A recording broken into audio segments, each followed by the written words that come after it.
मेरा राहुल देव जी से यही अभी गुजारिश है कि अभी जो स्थिति इस तरह से तनी हुई स्थिति में है, तनाव की स्थिति में है, इस तनाव से क्या निकलेगा हम नहीं जानते।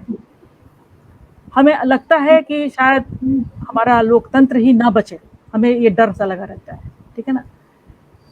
हमें अपने इस उलझन को, इस तनाव को, इस अग्रेसिव फेज को कैसे फेस करना चाहिए।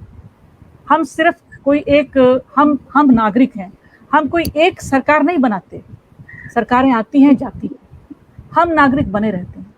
तो ऐसी पोजीशन से एक नागरिक की जो जिम्मेदार हैसियत है, किसी भी सरकार से, मेरा मानना है किसी भी सरकार से बड़ी चीज या बड़ी हैसियत एक नागरिक की है। उस पोजीशन से, position of advantage as a citizen अगर हम बात करना चाहें, तो आज जो लगातार इस तरह के ड्रैकोनियन लॉज बन रहे हैं और गिरफ्तारियां हो रही हैं, और इसका कैसे क्या किया जाए, इसको कैसे समझा जाए, इसका रास्ता क्या है, क्योंकि ये तो ऐसे नहीं रह सकता, मेरा मानना है। और हम ये सब कुछ बहुत मोह से ही कह रहे हैं, मैं बता रही हूँ आपको। I cannot let this democracy be destroyed, this is what I feel. धन्यवाद सविता जी। मैं समझता हूँ आपके आखिरी वाक्य से तो कोई भी असहमत नहीं होगा, सब 100% सहमत होंगे, और इसीलिए हम सब यहाँ पर हैं। तो कम से कम इस पर कोई विवाद और गुंजाइश और असहमति की गुंजाइश नहीं है। भले ही हम शब्दों की परिभाषाओं पर जरा बहस कर लें, और मैं शुरुआत इससे करूँगा कि शब्द हमेशा विवादित रहे हैं और रहेंगे।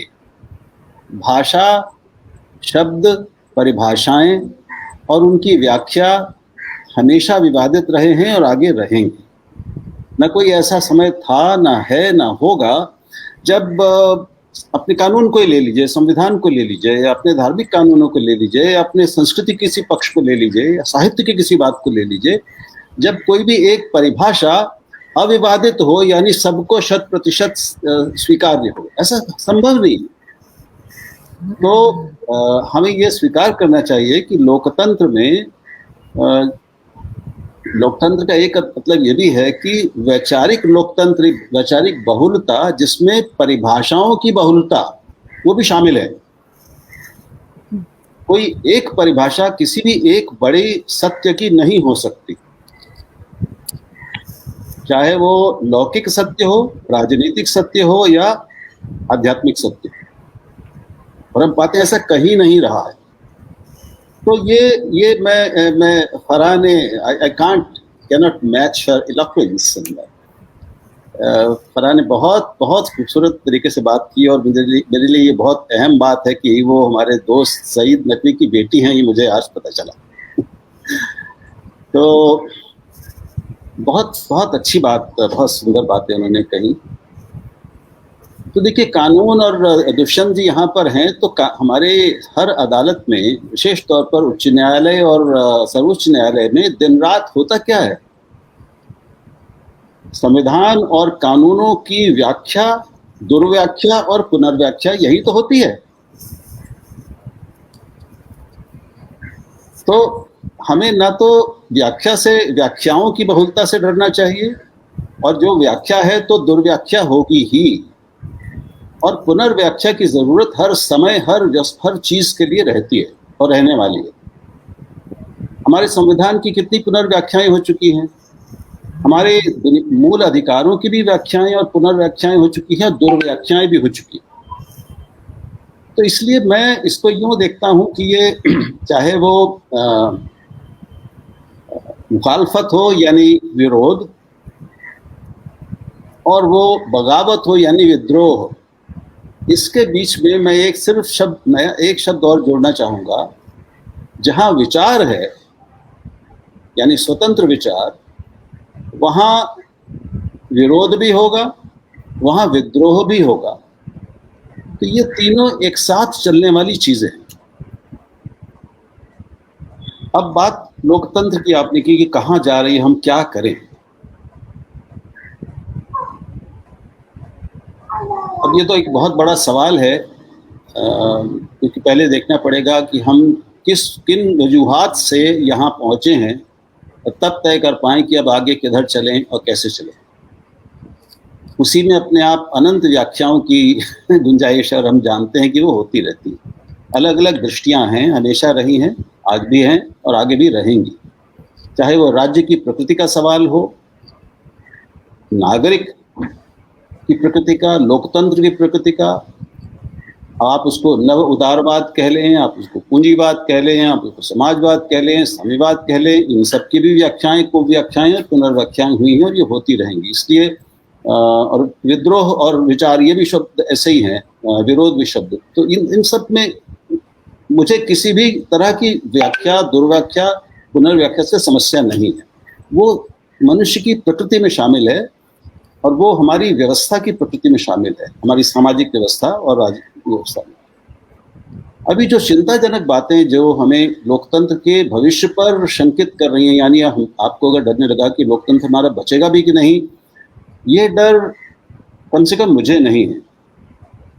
लोकतंत्र पर कुछ खतरे हैं, लोकतंत्र पर कुछ ऐसी इस समय चीजें हो रही हैं, प्रवृत्तियां और ऐसी सोच बनी है और ताकतवर हुई है पिछले कई दशकों में, जो लोकतांत्रिक नहीं है, जो अलोकतांत्रिक है। और वो अगर पूरी तरह उसको ताकत मिली तो वो लोकतंत्र को समाप्त कर सकती है।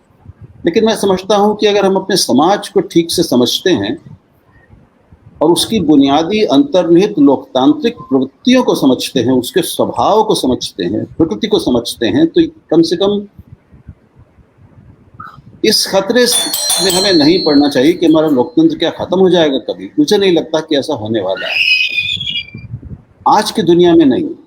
शायद एक समय था जब भारत आज़ाद हुआ था, उस समय अमेरिका के और पश्चिम के कुछ बहुत बड़े बड़े सम्मानित विद्वानों ने, इतिहासकारों ने और पत्रकारों ने भी, सैली हैरिसन जैसे लोगों ने पूरी श्रृंखलाएं लिखी थी, किताब लिखी थी कि भारत एक लोकतंत्र के रूप में चल ही नहीं सकता। और उसमें यह था कि 1962 का या 61 का जो चुनाव होगा, या 57 का चुनाव होगा, 62 का चुनाव होगा, 67 का, वो अंतिम चुनाव होगा भारत में। उसके बाद सैनिक शासन हो जाएगा। ये किताबें, ये सब लिखा गया है, न्यूयॉर्क टाइम्स में लिखा गया है और किताबें हैं इस पर। ये सब शंकाएं हम जानते हैं कि क्या हुआ, तो ऐसा ना हुआ है ना होगा। लेकिन राहुल जी, ये जो रिबेलियन या द्रोह की जो बातचीत हो रही है, जिसके कारण सिटीजन्स के जो नागरिक हैं उनके जीवन पे एक तरह का खतरा सा है, उसका क्या करेंगे? इसमें तो ये इतना नेचुरलाइज ढंग से तो नहीं चल सकता। मैं उस पे आ रहा हूँ। देखिए, उसका विरोध तो करना होगा, उसकी कोई विकल्प नहीं। लेकिन विरोध कैसे हो, इस पर हम बात कर सकते हैं। ये जो खतरे हैं, ये क्या केवल पिछले 7 सालों के हैं? हमें इतिहास में किन पन्नों को खोला जा रहा है? जो कानूनों का दुरुपयोग हमें लग रहा है, जैसे जो सेडिशन वाला कानून है, 124 है, वो कब का है हम जानते हैं, कितना पुराना है। दुष्यंत जी यहाँ बैठे हैं, अभी उसकी चर्चा भी हुई, आज उसका बहुत उपयोग हो रहा है। 326 उसके पिछले 4 या 5 साल में उसके केसेस लागू हुए, जिनमें सिर्फ 6% कन्विक्शन हुआ है। एक दूसरा है डिफेमेशन का कानून है शायद, जो कई कानून हमें जो कानून ही आखिर वो हथियार हैं जिनका इस्तेमाल करके राज्य नागरिक स्वतंत्रताओं को बाधित करता है, हनन करता है और लोकतंत्र को संकट में डालता है। इसमें एक ये तथाकथित राजद्रोह या देशद्रोह, मैं नहीं जानता कि क्या कहेंगे उसको हिंदी में, राजद्रोह का अपराध है। फिर मानहानि का तथाकथित अपराध है। फिर जो अपराध विरोधी और अब आतंकवाद विरोधी कानून बने हैं, और वो कई बने रहे। पहले टाडा था, पोटा था, वो सब हटे, उसके बाद अब ये आ गया, यूएपी आ गया। अब ये सारे कानून केवल इस सरकार ने नहीं बनाए या इसकी पिछली सरकार ने नहीं बनाए, ये सारी सरकारें हमारी करती आई। 2019 में मैं सीधे कांग्रेस की बात करता हूं, क्योंकि सेडिशन, मैं मानता हूं कि सेडिशन का जो 124A है उसको जाना चाहिए, वो लोकतांत्रिक है। लेकिन उसको इतने साल क्यों नहीं हटाया गया?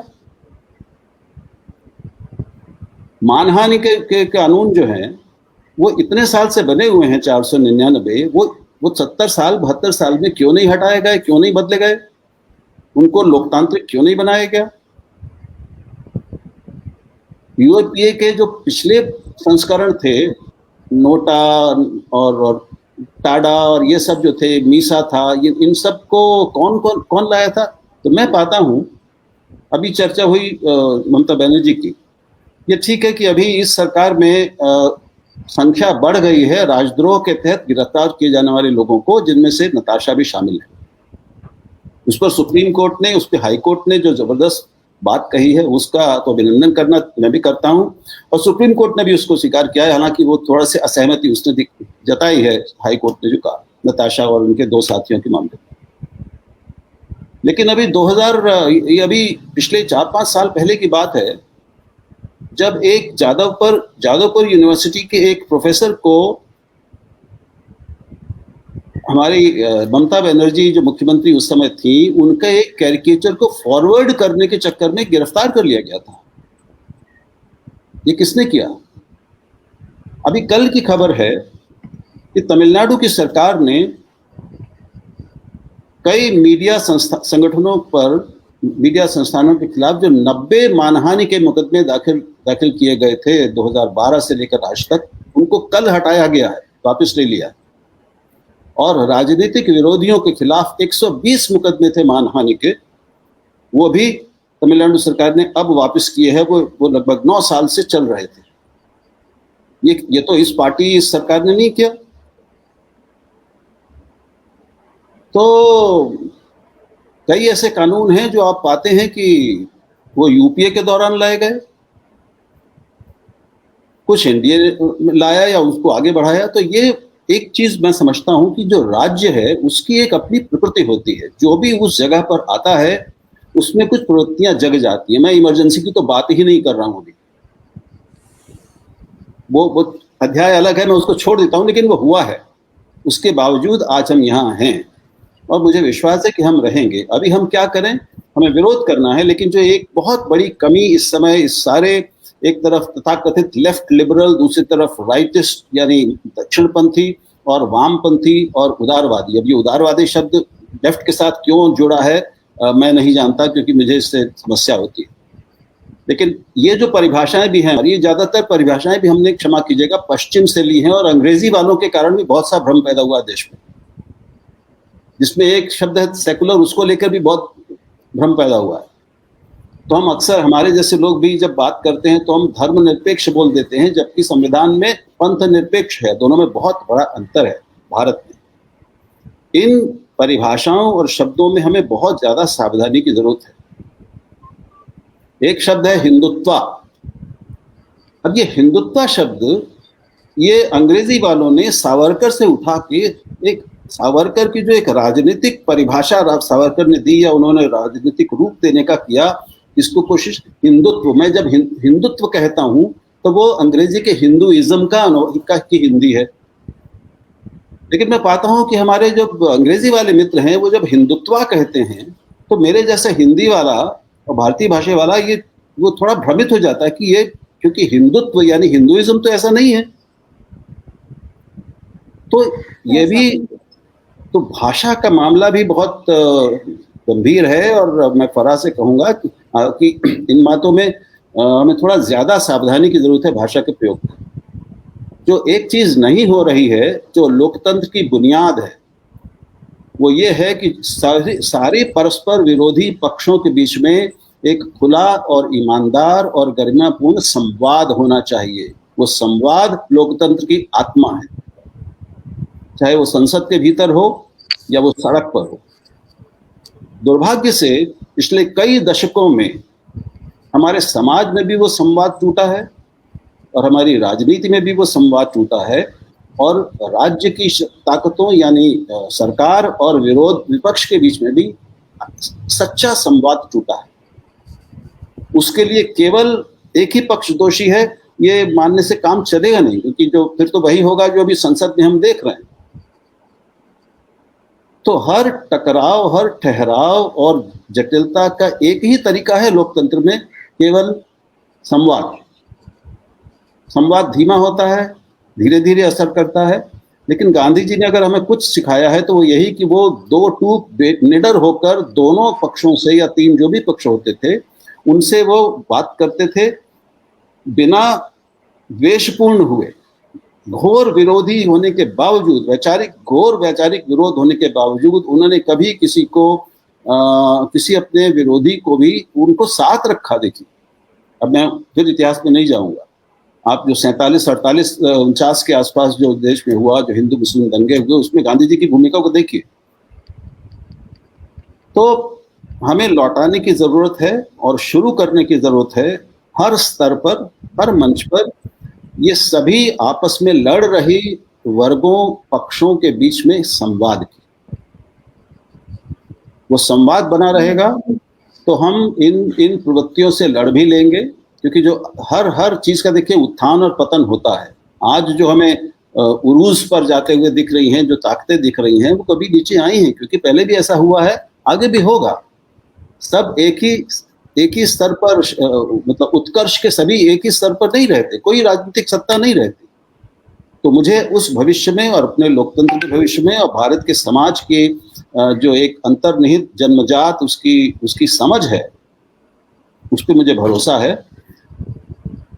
हम सबका कर्तव्य यही है कि हम और मुझे विद्रोह से कोई समस्या नहीं है, मैं साफ कर दूं, विरोध से तो नहीं ही है। बगावत तो हम सब सामाजिक मान्यताओं के खिलाफ बगावत करते हैं, हम पैट्रियार्ची के खिलाफ भी बगावत करते हैं, बिल्कुल ठीक है। हम जड़ता के खिलाफ बगावत करते हैं। सारा इतिहास, सारा साहित्य, सारी वैचारिक क्रांतियां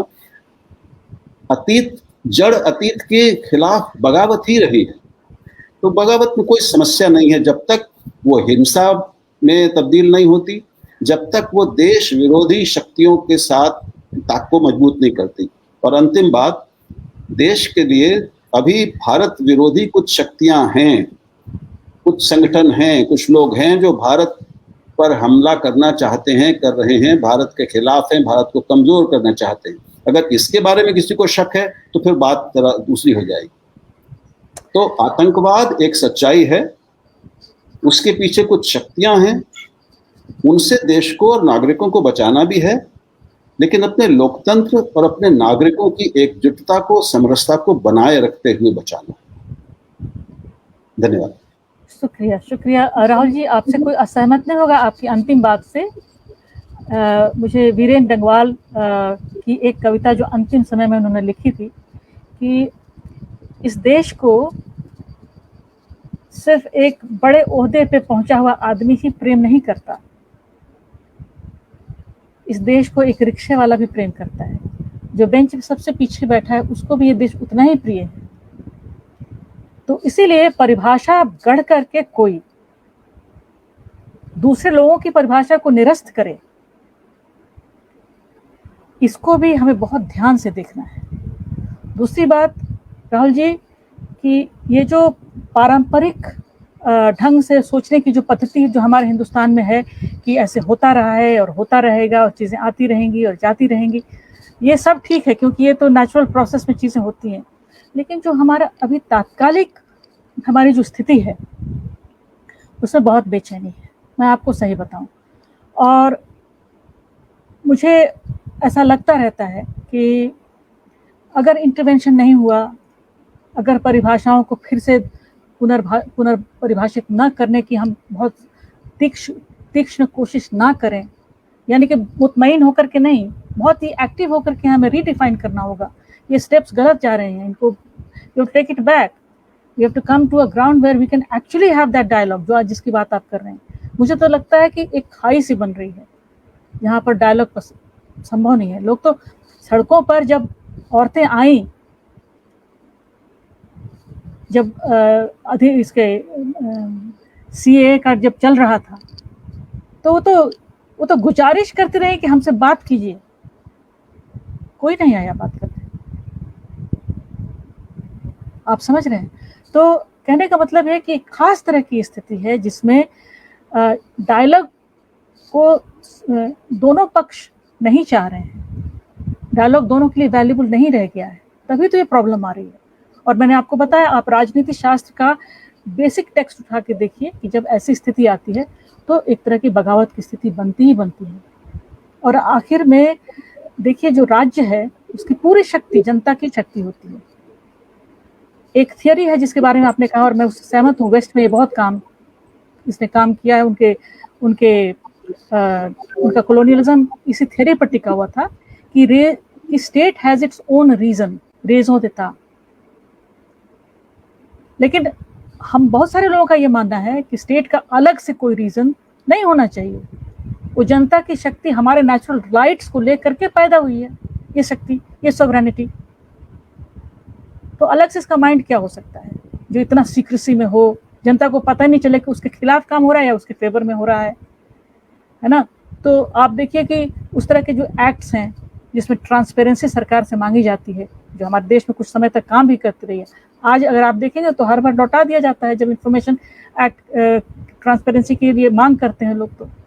तो ये सब स्थितियां बनी हुई हैं जिसमें आपका जो ऑप्टिमिज्म है वो मुझे बहुत पसंद है, लेकिन मुझे लगता है कि वो भी कारगर नहीं हो पा रहा है। मेरे ऑप्टिमिज्म में विरोध शामिल है। मैंने कहा कि विरोध तो होगा ही, करना ही है, जी, लेकिन कैसे करना है और बात कैसे करनी है, सिर्फ इस पे फर्क है।